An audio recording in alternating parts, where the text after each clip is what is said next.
Me alegra verles. ¿Me miran la cara con qué? Yo estoy contento y gozoso por verlos. ¿Amén? ¿Ustedes no? Ustedes sí, ¿cierto? Hoy hemos traído un tema muy especial que quiero que llevemos a nuestro corazón. Antes de arrancar, quiero darle gracias al Señor por este equipo de adoración y alabanza. Estaba yo en el harén, rodeado al medio de puras damas, bellas y hermosas todas. Quisiera pedir por favor que le puedan dar un aplauso al Señor por la vida de ellas.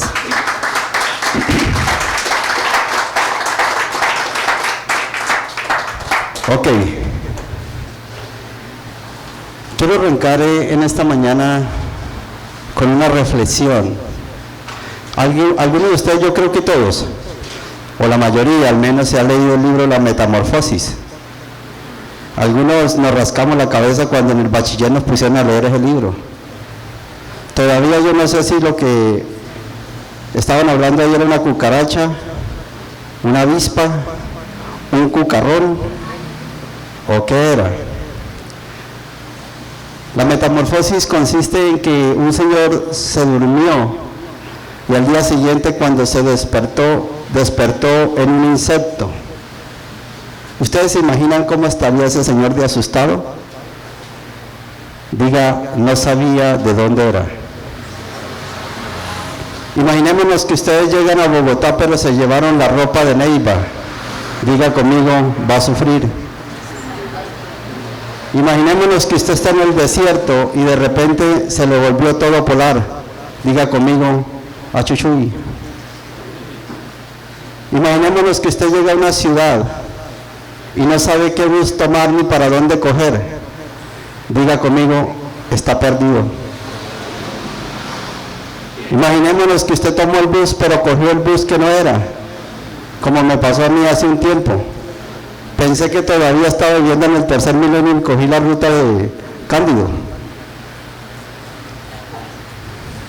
Y dije, ¿ahora yo qué hago?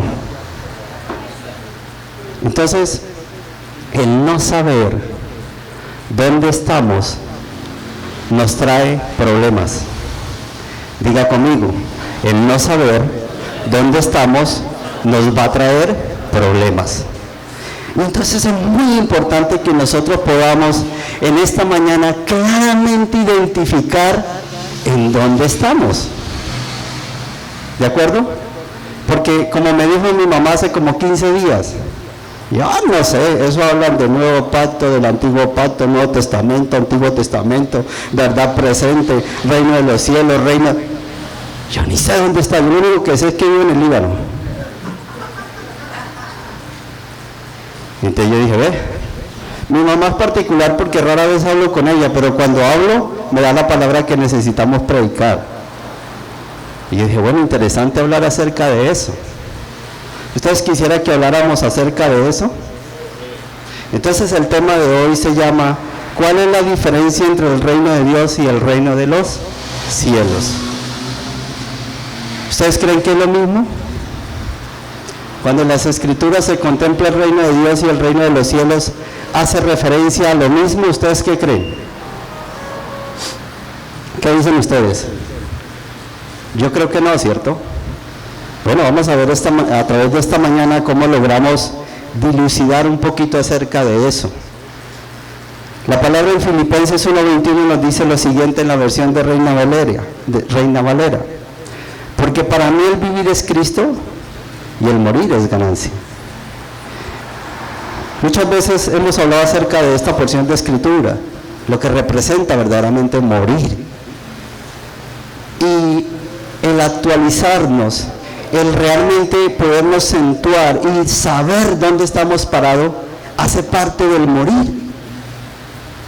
Es decir, cuando una persona claramente sabe dónde está parada, murió a lo que no sabía. Murió a la confusión, murió al problema, murió a la preocupación. Cuando una persona sabe en dónde está parado, tiene claridad de lo que va a hacer, de lo que puede pasar y de lo que está sucediendo. Porque vuelvo y reitero, Imaginémonos uno en un concierto de vallenato y pone música de salsa. Dice, pero este señor les voy a cantar. O lo que les decía al comienzo, estar en el desierto o llevar ropa para el desierto y resulta que iba para Alaska. Amén. Entonces en esta mañana vamos a tratar de recorrer un poquito la historia. ¿A quién le gusta la historia? Dígame. Entonces, el reino de Dios y el reino de los cielos. Hay unas secuencias, estamos hablando de miles de años que han transcurrido, desde el Génesis 1:0 hasta lo que tenemos hoy. ¿Se acuerdan que hace 8 días hablaron del Génesis 1:0? Estaban hablando acerca de la eternidad, aquella donde no había nada, pero estaba todo. Diga conmigo, no había nada, pero estaba todo. Y entonces, esa eternidad de la que se habló hace 8 días, que nos la plasmó nuestro apóstol, es una eternidad que no tiene comienzo. Diga conmigo, esa eternidad no tiene comienzo. No se desgasten pensando en dónde empezó todo, cómo se formó todo, porque sencillo, no hay respuesta. No tiene comienzo, esa eternidad no tiene un comienzo, ¿de acuerdo? Y entonces durante esa eternidad empieza antes de la fundación del mundo, y él dice, sin comienzo. Vamos a leer lo que nos dice Efesios 1:4. Vamos a ponerlo acá. Creo que no está. En Efesios 1:4, el Señor narra acerca de cómo todo empezó en la dispensación de Dios. ¿De acuerdo? Vamos a la siguiente, mi pastor. Entonces, en ese Génesis 1:0 fue cuando se da inicio a todo, donde se plasma absolutamente todo. Viene una época, miren lo que dice Romanos 5, del 13 al 14.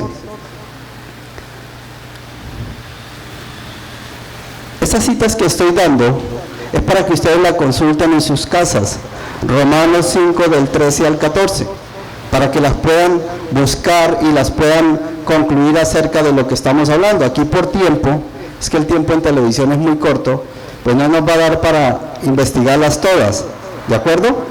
Entonces, en esa época que se conoce en la historia como la época de los patriarcas, es donde está antes de la ley y es el tiempo transcurrido entre Adán y Moisés. Entonces ahí ya hay una humanidad, ya hay una creación andando en la tierra, ya vemos cómo todo se empieza a plasmar en un diseño que Dios estableció, y ese diseño nos lleva a pensar que desde Adán hasta Moisés, ese tiempo transcurrido, ese espacio de tiempo se le conoce como el espacio de los patriarcas, ¿de acuerdo? Ahí está también Abraham, Jacob, Isaac, y toda esa generación hace parte de esta etapa de la creación que se llama la de los patriarcas, ¿de acuerdo? Entonces, es muy importante que nosotros podamos en esta mañana empezar a identificarnos todo lo que está pasando. Romanos 5, se las voy a leer, 5 del 13 al 14, dice lo siguiente: pues antes de la ley había pecado en el mundo, pero donde no hay ley no se inculpa de pecado. No obstante, reinó la muerte desde Adán hasta Moisés, aún en los que no pecaron a la manera de la transgresión de Adán, el cual es figura del que había de venir. Esto es muy importante. Es muy importante, porque todo lo que veamos a partir de esta etapa, de este momento, era tipo y figura de lo que había de venir. ¿Amén? Entonces, Adán era un tipo y figura de lo que había de venir. Más adelante vamos a ver qué era lo que había de venir. Listo, mi pastor, vamos con la otra. La siguiente es la etapa de los israelitas. Cuando ya este pueblo de Dios se configura como una nación de Dios y empieza a vivir una serie de procesos y de transformaciones muy importantes. Esa etapa de la historia, todo este pueblo de Israel empieza a transitar en lo que se llama la dispensación de la ley. Ellos andaban por la ley, vivían en la ley y procesaban todo a través de la ley. Y esa etapa de la historia es desde Moisés hasta Cristo. Diga conmigo, desde Moisés hasta Cristo. Juan 1:17, mire lo que dice el Señor en Juan 1:17. Pues la ley por medio de Moisés fue dada. Moisés estableció la ley para que a través de esa ley todo el pueblo de Israel y toda esa generación o generaciones anduvieran a través de la ley.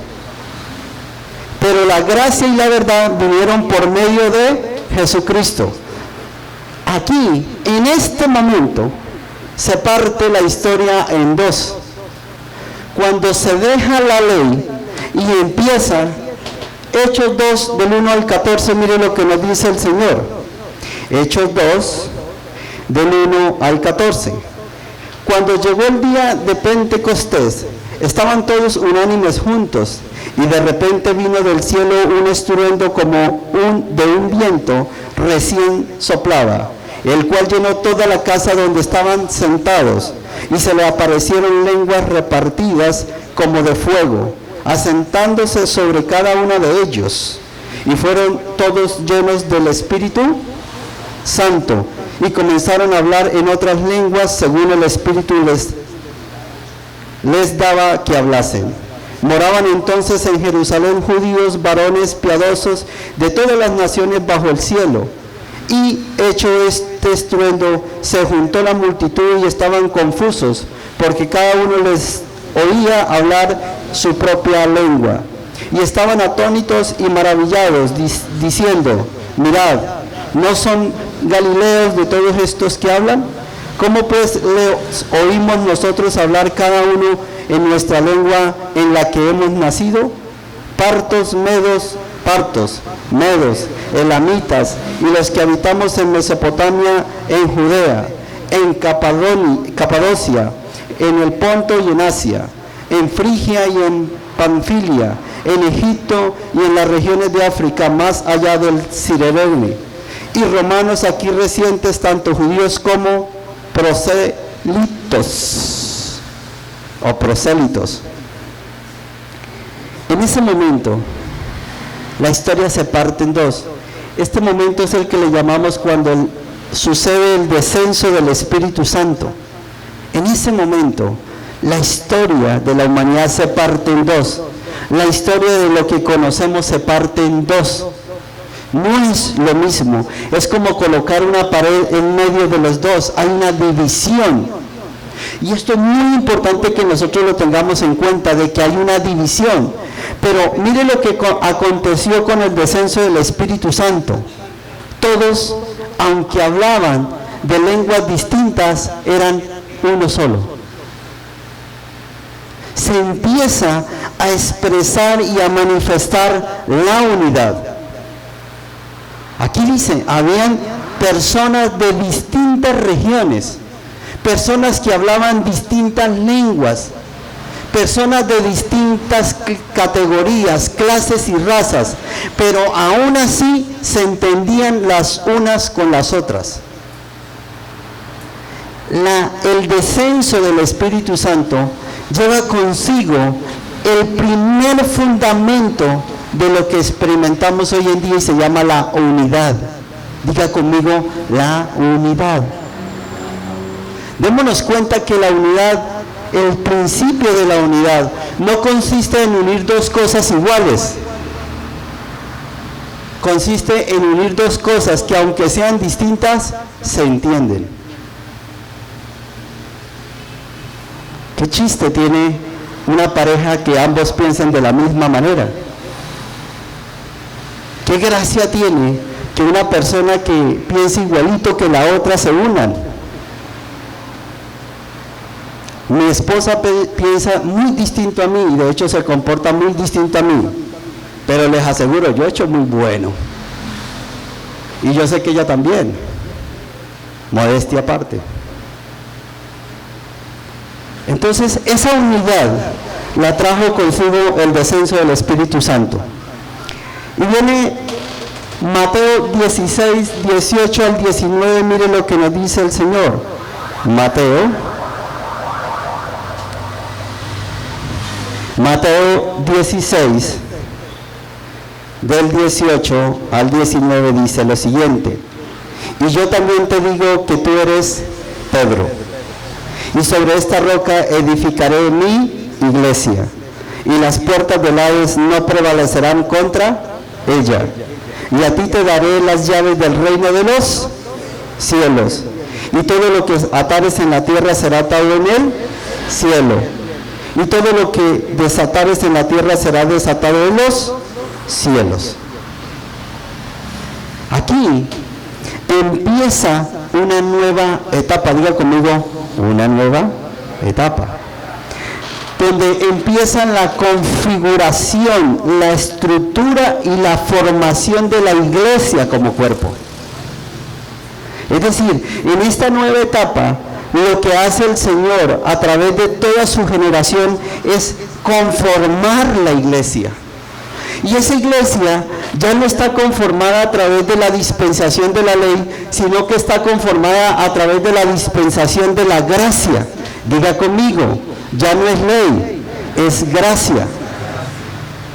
Entonces empezamos a encontrar algunas diferencias. Y aquí, estos verdaderos cristianos de los que habla aquí, la diapositiva, que a propósito, yo sé que algunos no lo alcanzan a ver, pero ahí abajito dice, verdaderos cristianos son aquellos que logran entender en dónde están.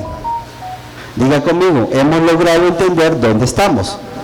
Entonces, ese momento es muy importante porque a través de eso nosotros logramos comprender esa transición que se dio. Yo sé que estamos un poquito ahí avanzando, pero ahorita vamos a lograr entender mejor. Y entonces, hay otra etapa de la vida que se parte aquí donde está esta flecha, que dice la parte celestial. Aquí es la dispensación del reino. Y en esa dispensación del reino, aquí es donde Cristo viene a reinar. En algunas partes de las Escrituras nos hablan acerca del milenio. ¿Alguien ha escuchado acerca del milenio? ¿Ninguno? Eso está en Apocalipsis. Y si no lo encuentran en Apocalipsis, lo encuentran entre Génesis y Apocalipsis. Se habla acerca del milenio. Son 1000 años de reino de Cristo. Eso representa el milenio. Esa es esa etapa que está aquí roja. Apocalipsis 20 del 4 al 6. Mire lo que nos dice el Señor en Apocalipsis 20 del 4 al 6. Y vi tronos y se sentaron sobre ellos los que recibieron facultad de juzgar, y las almas de los decapitados por causa del testimonio de Jesús y por la palabra de Dios, los que no habían adorado a la bestia ni a su imagen, y que no recibieron la marca de sus frentes ni en sus manos, y vivieron y reinaron con Cristo 1000 años. Nosotros, diga conmigo, nosotros estamos en la parte azul. Estamos en el momento de la dispensación de la gracia. Estamos en el momento donde la iglesia se estructura como un cuerpo que tiene vida.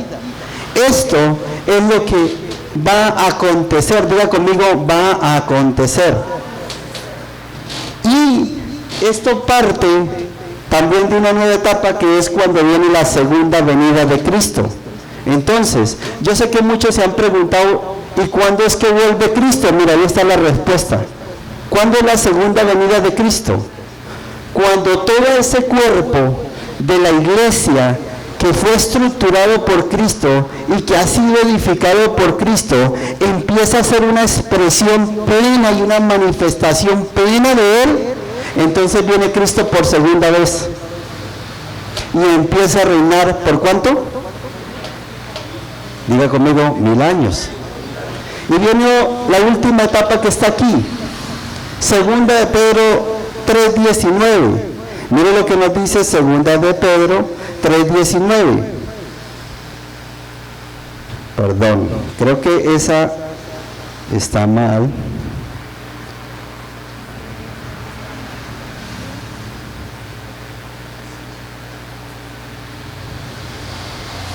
Bueno, esta parte termina en la eternidad, pero esta eternidad, distinta a la del comienzo, esta eternidad no tiene fin. ¿Me estoy haciendo entender? Todo empezó desde la eternidad y va a finalizar ¿en dónde? En la eternidad. ¿De acuerdo? Ahora sí vamos a empezar a andar un poquito en este tema. ¿Cuál es la diferencia entre el reino de Dios y el reino de los cielos? Todo lo que ha acontecido y lo que falta por acontecer es el reino de Dios. Diga conmigo, todo lo que tenemos, todo lo que hemos visto, todo lo que vendrá, todo lo que está en la tierra, sobre la tierra, debajo de la tierra y en los cielos, hace parte del reino de Dios. ¿Me hice entender? Todo, absolutamente todo, es parte del reino de Dios. Amén. Pero dentro de eso hay una parte que está aquí, en la iglesia y en el reinado de Cristo. En esa conformación de la iglesia y el reinado de Cristo es a lo que se le llama el reino celestial. Diga conmigo, reino celestial. Quítale la palabra celestial y colóquele Cristo, el reino de Cristo. Es lo mismo. Entonces, la primera gran diferencia que encontramos es que el reino de los cielos es una parte del reino de Dios. ¿Estamos? Y esa parte del reino de los cielos, en estos momentos estamos experimentando la primera parte. Diga conmigo, la primera parte. Entonces aquí, ¿se acuerda cuando les decía que tomábamos y sabíamos dónde estábamos parados? ¿Dónde estamos? Diga, en la gracia. En la gracia. Entonces, ¿qué sentido tiene pensar en que todavía estamos en la ley? ¿Me estoy haciendo entender? Ahora, ¿qué es la verdad presente? Vamos definiendo de una vez términos. La verdad presente es lo que se experimenta en el momento preciso donde se está. Es decir, antes de la ley, Adán y Moisés, en esa etapa, en ese tiempo, en esa fecha de Adán y Moisés, ellos estaban experimentando la verdad presente. ¿De acuerdo? Y cuando llegó el tiempo de la ley, es decir, cuando estaba después de Moisés, David, Salomón y todas esas generaciones, ellos en ese tiempo, en esa fecha, vivían la verdad presente. ¿Y nosotros en qué fecha estamos? Diga conmigo, estamos acá, en la gracia. Esa parte es a lo que se refiere la verdad presente. Nosotros vivimos la verdad presente y entonces respondemos, la verdad presente de nosotros es la gracia. La iglesia como cuerpo, esa es la verdad presente. No nos podemos ubicar ni allá ni acá, porque si lo hacemos, no estamos experimentando y viviendo la verdad presente. ¿Me hice entender en esta mañana? Mira lo que nos dice acerca del nuevo pacto versus el antiguo pacto, porque esa es otra cosa. Bueno, antes de irnos para allá, de esta raya roja hacia allá, se le llama Antiguo Testamento. Y esto termina en las Escrituras con el libro de Malaquías. De Génesis a Malaquías hace parte del Antiguo Testamento. Y después de la raya roja hasta el Apocalipsis, es decir, desde Mateo, Marcos, Lucas, Juan y de ahí en adelante hasta el Apocalipsis, hace parte del Nuevo Testamento. Ahora vamos a mirar pacto. Pacto y testamento no es lo mismo. Diga conmigo, pacto y testamento no es lo mismo. El testamento es algo que está escrito, es algo que alguien lo redactó y lo plasmó en una escritura. Por eso ese testamento termina con Malaquías, un libro. ¿De acuerdo? Y por eso arranca con otro libro que es el de Mateo y finaliza con otro libro que es el del Apocalipsis. Eso es testamento. Pero pacto no es así. El pacto necesariamente no tiene que estar escrito. En el pacto es un acuerdo. Diga conmigo, un acuerdo. Isaías 6 del 9 al 11. Y dijo, anda, y di a este pueblo, oíd bien y no entendáis. Ve por cierto, mas no comprendáis. Engruesa el corazón de este pueblo y agrava sus oídos y ciega sus ojos, para que no vean con sus ojos, ni oigan con sus oídos, ni su corazón entienda, si se convierta y haya para él sanidad. Y dijo, ¿hasta cuándo, Señor? Y respondió él, hasta que las ciudades estén asoladas y sin morador, y no haya hombre en las casas, y la tierra esté hecha desierto. Diga conmigo, el tiempo de Dios. Mire lo que nos dice en Mateo 13 al 11. Él respondiendo les dijo, el que estaba respondiendo ahí era Jesús, y le estaba respondiendo a los discípulos, porque a vosotros os es dado saber los misterios del reino de los cielos, mas a ellos no les es dado nada. Los discípulos le estaban preguntando en ese momento a Jesús, ¿por qué hablaba en parábolas? ¿Por qué se paraba a predicar frente a la multitud y hablaba a través de parábolas? Y Jesús les decía, a ustedes les he revelado todo, pero a ellos aún no. Volvemos a la diapositiva anterior, mi pastor. Esa raya que está en la mitad es la diferencia entre la revelación y la no revelación. Es decir, de acá para acá, a todos no se les había revelado. Diga conmigo, no se les había revelado. Pero en la dispensación de la gracia se nos es revelado. ¿Qué se nos revela? Diga conmigo, los misterios del reino, la lógica del reino, las experiencias del reino, la vida del reino. Es decir, se nos revela el reino. Toda esta generación, de la raya roja hacia atrás, no se les fue revelado. Nosotros, en la verdad presente de la gracia y la dispensación de la gracia y la estructura de la iglesia, se nos es entregada toda esa revelación.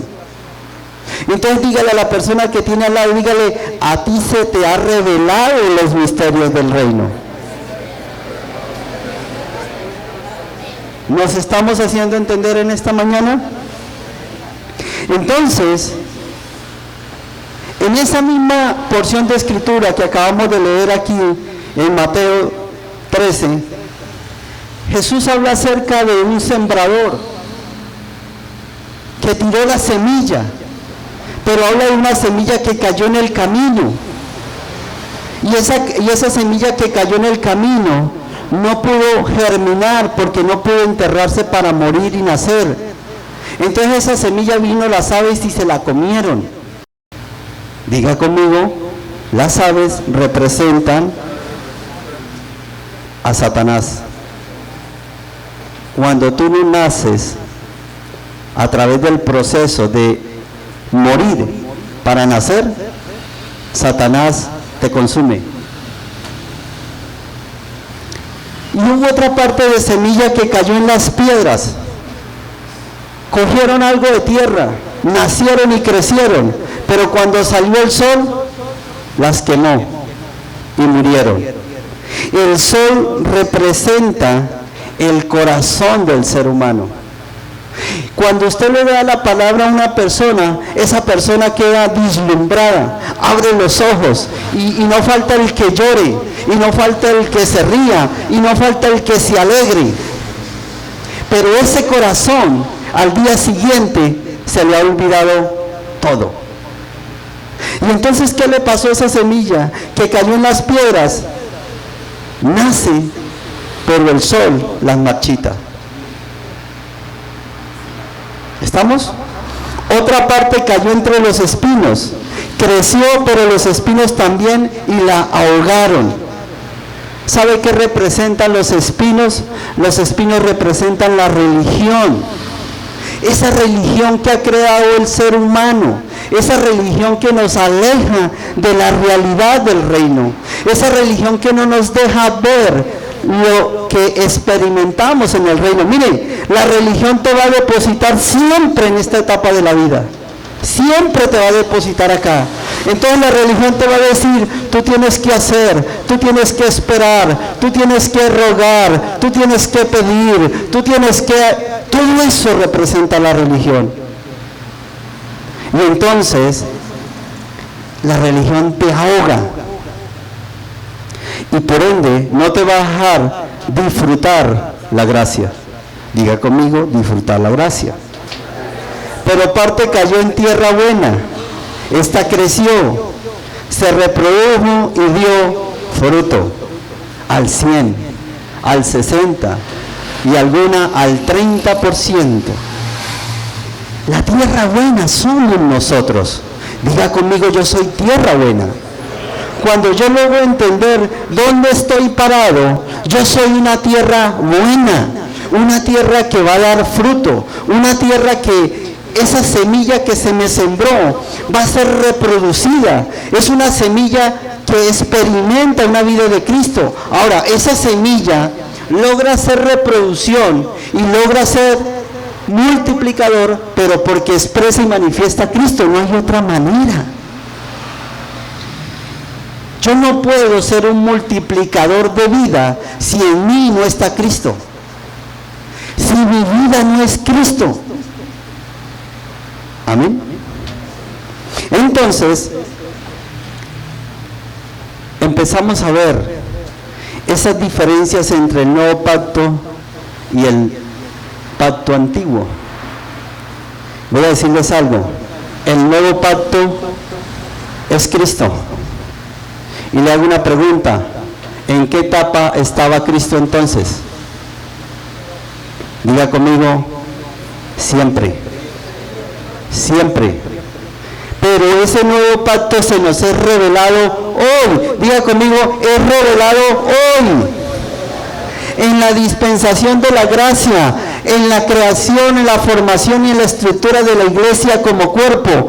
Ese Cristo, este nuevo pacto, lo disfrutamos en esta verdad presente. Antes, ese nuevo pacto estaba oculto, ahora lo vemos, ahora lo comprendemos, ahora lo masticamos y ahora sabemos dónde estamos. Yo no sé si me estoy haciendo entender en esta mañana. ¿No? ¿Todavía no? Vamos a seguir avanzando a ver si logramos comprender en dónde estamos parados en esta mañana. Diferencias entre el reino de Dios y el reino de los cielos. Diga conmigo, número 1. Y no es número 1 porque sea la más importante, sino para darle un orden. En el reino de Dios, todo es hecho por Dios.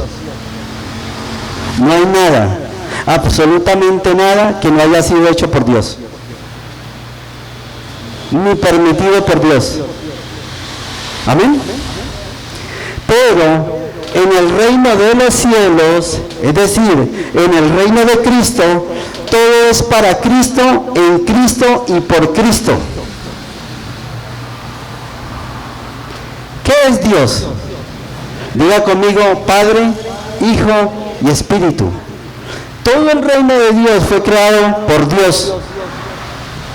Pero en el reino de los cielos es su Hijo, expresado y manifestado. Por eso es que todo es por Él, para Él y en Él. Número 2. Dios omnipresente, omnipotente, omnisciente y soberano,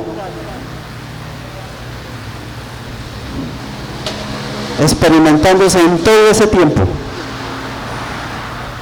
¿Quién no cree que Dios es omnipresente? Omnipresente es que siempre ha estado y en todo lugar. Diga, no hay un espacio que no esté bajo la presencia de Dios. incluido nuestro corazón. ¿Qué es omnipotente? Todo lo puede hacer. ¿Qué es omnisciente? Diga conmigo, que todo lo puede y lo sabe. ¿Y qué es soberano? Soberano. Sobre Él, para Él y en Él. Así de sencillo. ¿Listos? Pero en Cristo es expresando su cuerpo, es decir, el reino de los cielos, el reino de Cristo es todo su cuerpo expresándolo a Él. Es decir, que ahí también no experimento mi voluntad, sino la voluntad de Él. No es mi vida, sino la vida de Él. No son mis experiencias humanas, sino las experiencias de Cristo. Tercero, el reino de Dios, al reino de Dios se entra. Mire lo que dice Marcos 10:24. Marcos 10:24. Dice lo siguiente: los discípulos se asombraron de sus palabras, pero Jesús respondiendo volvió a decirles: hijos, cuál difícil le es entrar en el reino de Dios a los que confían en las riquezas. Encontramos más de 70 ejemplos de estos, donde se dicen las Escrituras que al reino de Dios se entra. Volvamos a la diapositiva, mi pastor. Al reino de Dios se entra, pero al reino de Cristo o al reino celestial no se entra. Él está dentro de nosotros. Yo pensé que se iban a alegrar, pero creo que no lo dije con mucho entusiasmo y mucha alegría. El reino de los cielos, es decir, Cristo, a Él no se entra, Él está dentro de nosotros. Ay, ay, ay. Apocalipsis 3:20, mire lo que dice el Señor en Apocalipsis 3:20. He aquí, yo estoy a la puerta y llamo. Si alguno oye mi voz y abre la puerta, entraré a él y cenaré con él y él conmigo. Tuve la oportunidad de compartir hace poco con mi apóstol esta experiencia. Cristo viene y golpea. Pregunto, ¿para entrar? Cristo golpea, pero para salir, Él está dentro de usted y necesita salir, porque Él necesita que tú expreses a Cristo. Si tú no dejas salir a Cristo que está ahí depositado dentro de ti, tú no expresas a Cristo, tú sigues expresando a Gilbert. ¿Me hice entender? Cristo no golpea para entrar. La religión te va a decir que Cristo te está golpeando para que tú le abras la puerta del corazón y entre. Y no, la gracia dice que Cristo está dentro de nosotros y Él golpea es para salir. Él necesita de que tus pasos sean los pasos de Cristo, que tus palabras sean las palabras de Cristo, que tus mensajes sean los mensajes de Cristo, que tus pensamientos sean los pensamientos de Cristo. Golpea para salir. No es que esté bravo, es que me da alegría.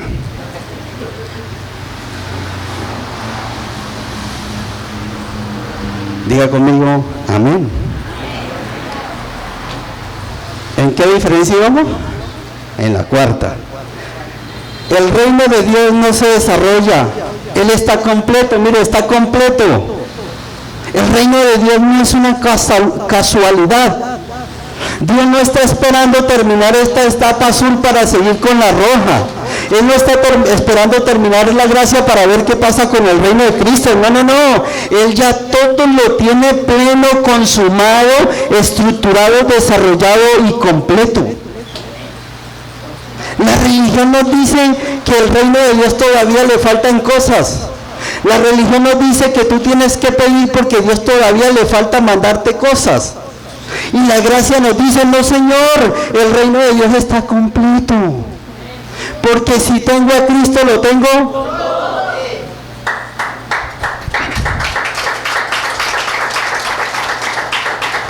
Pero el reino de Cristo, es decir, el reino de los cielos, es el desarrollo continuo, es decir, es mi vida.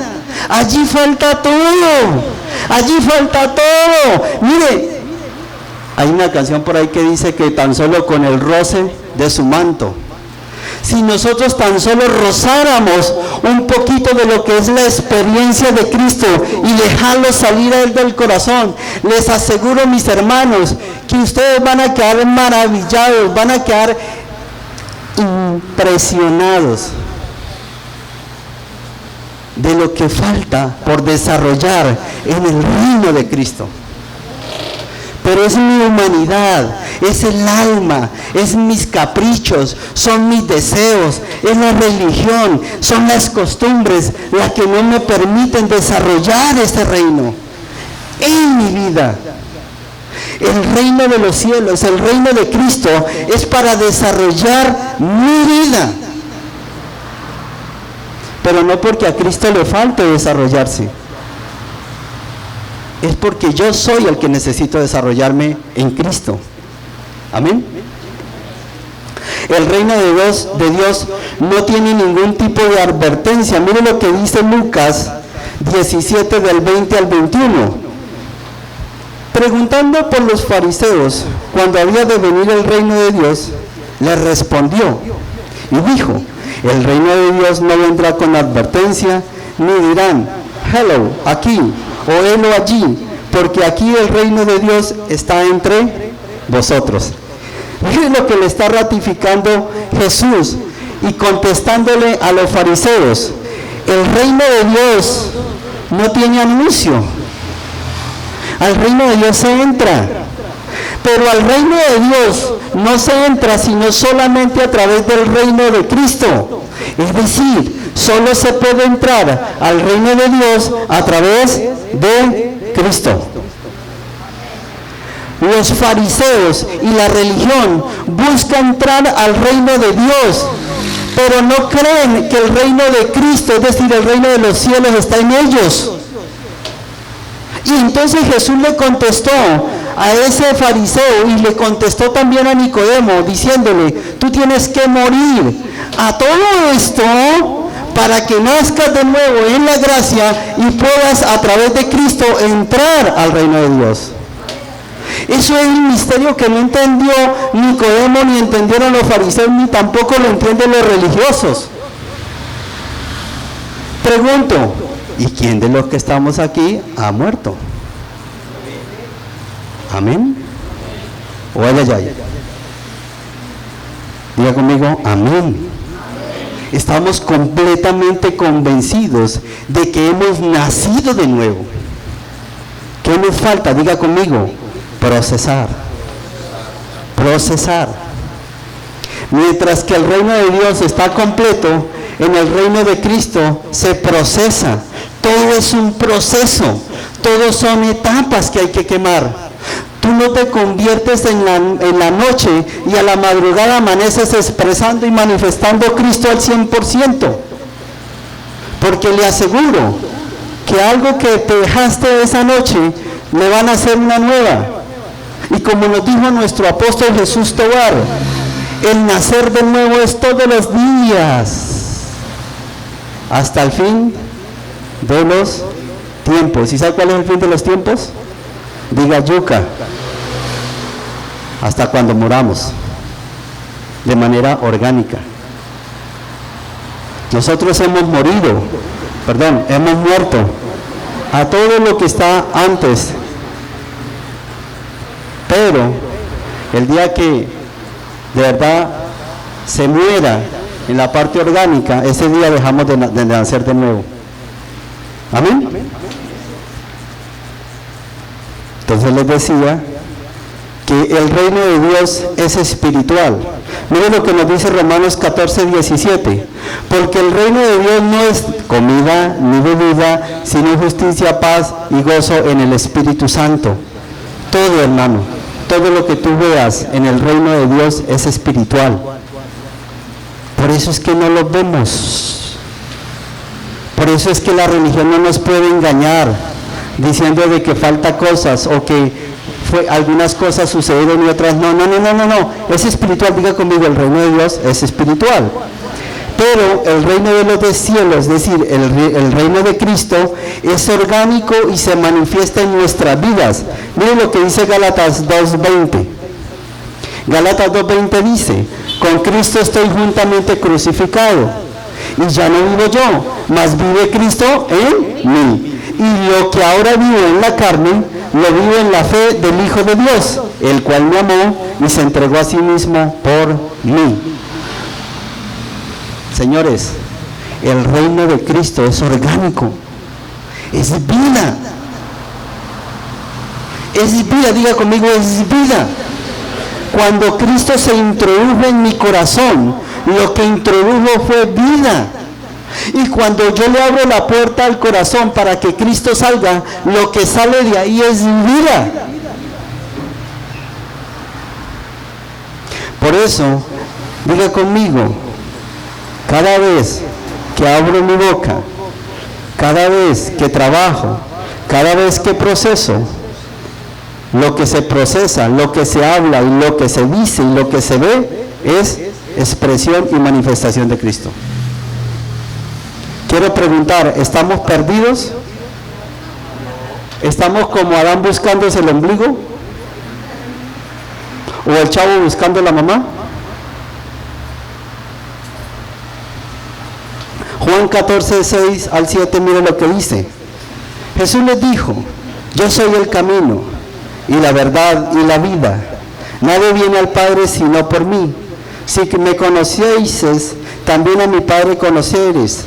Y si desde ahora le conocéis y le habéis visto. Aquí lo que vemos es la ratificación una vez más de que Jesús estaba diciendo: solamente se va al reino, se entra al reino a través de mí. No hay otra forma. Ahora sí contestamos: ¿por qué no hay intercesores? ¿Aló? Vuelvo a repetir. Ahora sí logramos entender por qué no hay intercesores. Porque es Cristo, no hay otro medio, ni otra persona, ni otra forma. Es a través de Cristo. Mire lo que vemos aquí. Mi pastor, ¿podemos colocar la diapositiva del carro, por favor? Voy a mostrarles algo. Yo sé que esto le va a traer recuerdos al apóstol. Ahora le pregunté que si esa chiva se parece a la que él manejaba. ¿Ustedes sí sabían que el apóstol manejó esa chiva? O bueno, una parecida a esa, ¿no? Recorrido Neiva-La Plata, Plata-Neiva e intermedios, conduciendo esa chiva. Y yo le coloqué ahí: reino de Dios. Si esa chiva va para el reino de Dios, ¿quién es el piloto? Por casualidad también se llamaba Jesús, ¿no? Pero ¿sabe cuál es la experiencia, mi hermano? Esa chiva pasa todo el tiempo, en todo momento y en toda etapa de su vida. Y tú te puedes subir a esa chiva. Y eso es entrar en el reino de Cristo. No hay que pagar un peso. El apóstol también hay veces lleva gente gratis. Aquí toda la gente va gratis.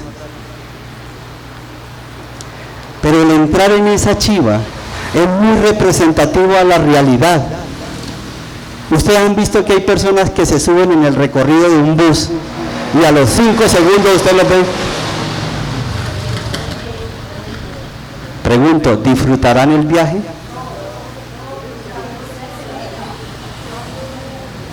¿Quién ha montado en chiva? Todos. No hay cosa más deliciosa que llegar empolvado por estar montado en una chiva. Eso no llega como ratón de panadería, pero es lo más delicioso que hay. Que le entre el viento por todos lados y que usted llegue todo lleno de polvo y se baje. ¡Ay, qué delicia! Seguro que sí.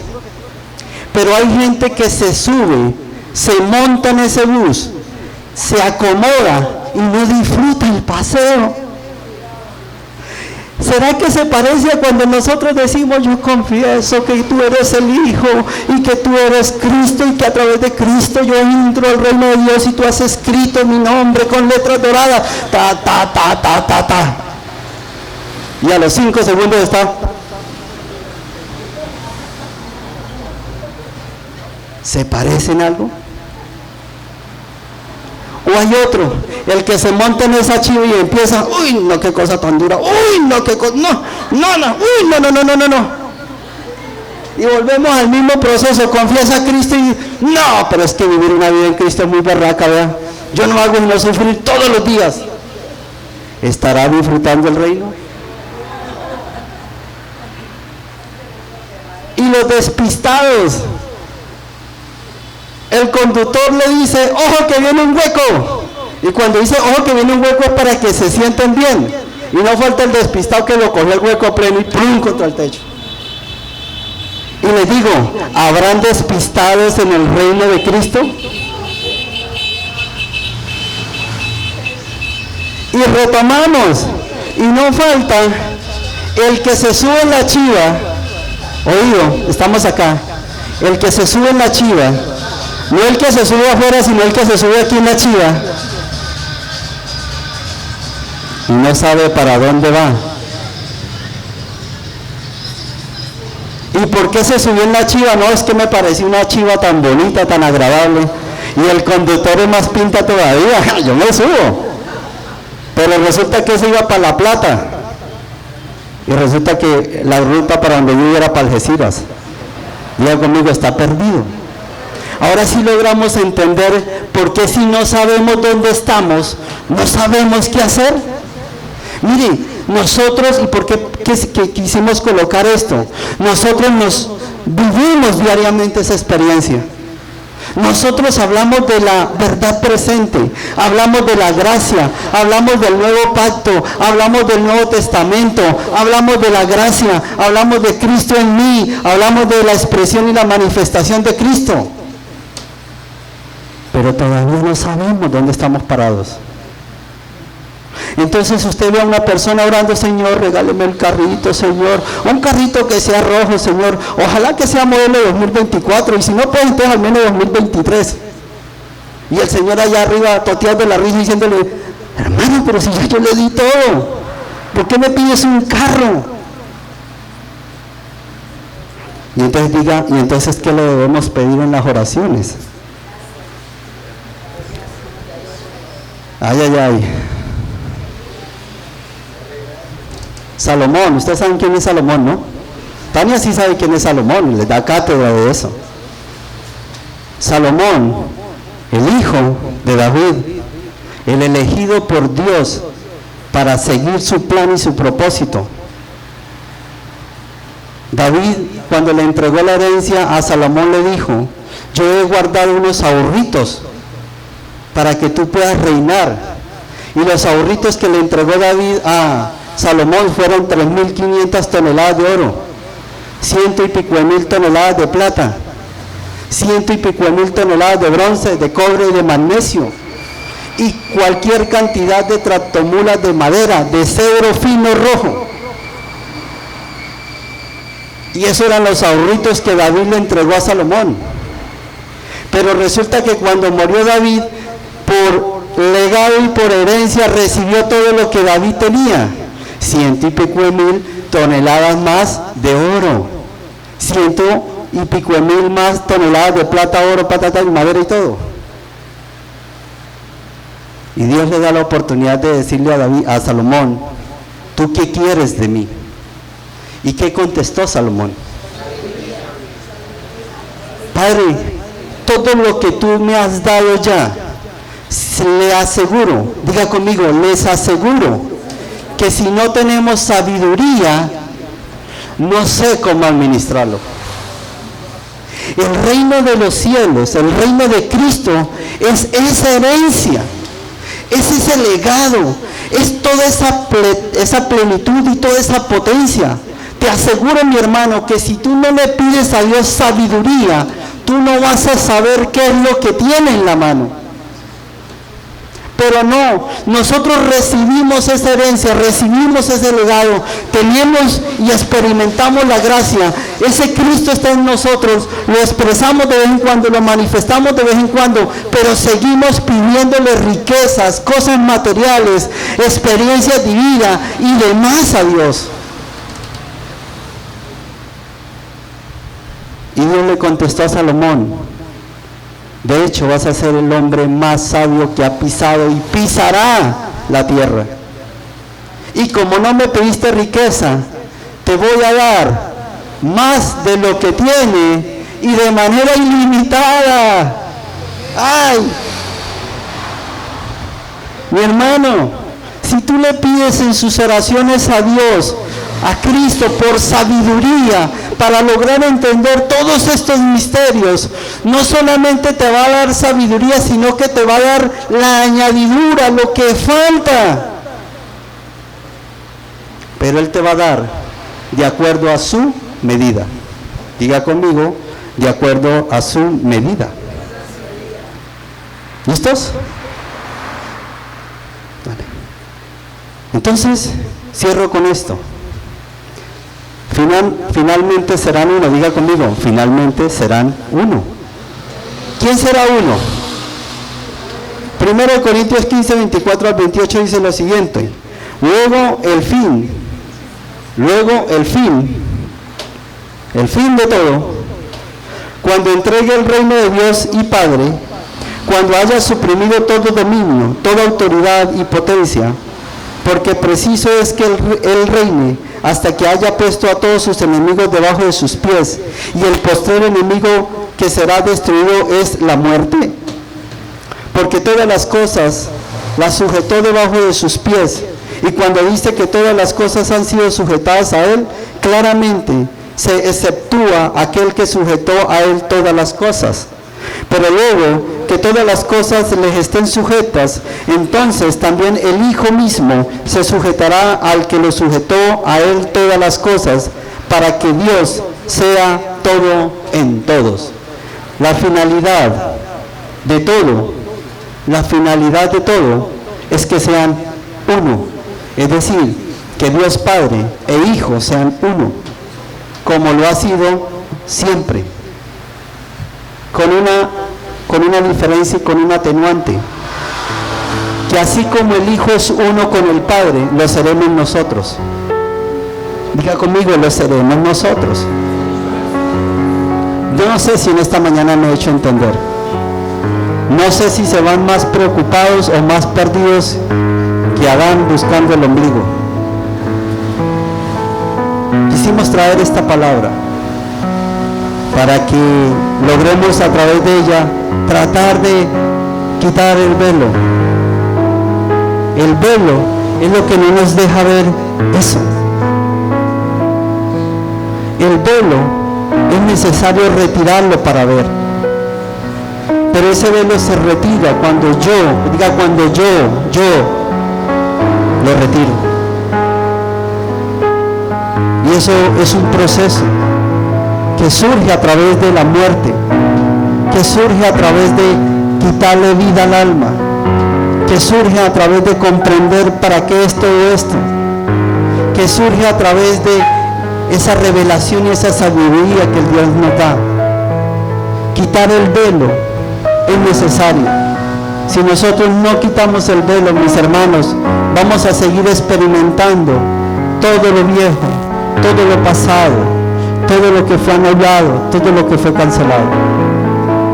El velo no te deja entender, no te deja ver, no te deja disfrutar.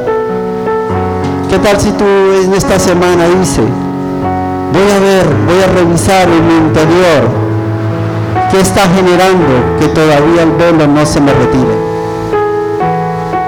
Y empiezas ese proceso de transformación, ese proceso de nacer de nuevo, para que seamos una expresión, una manifestación de ese Dios vivo.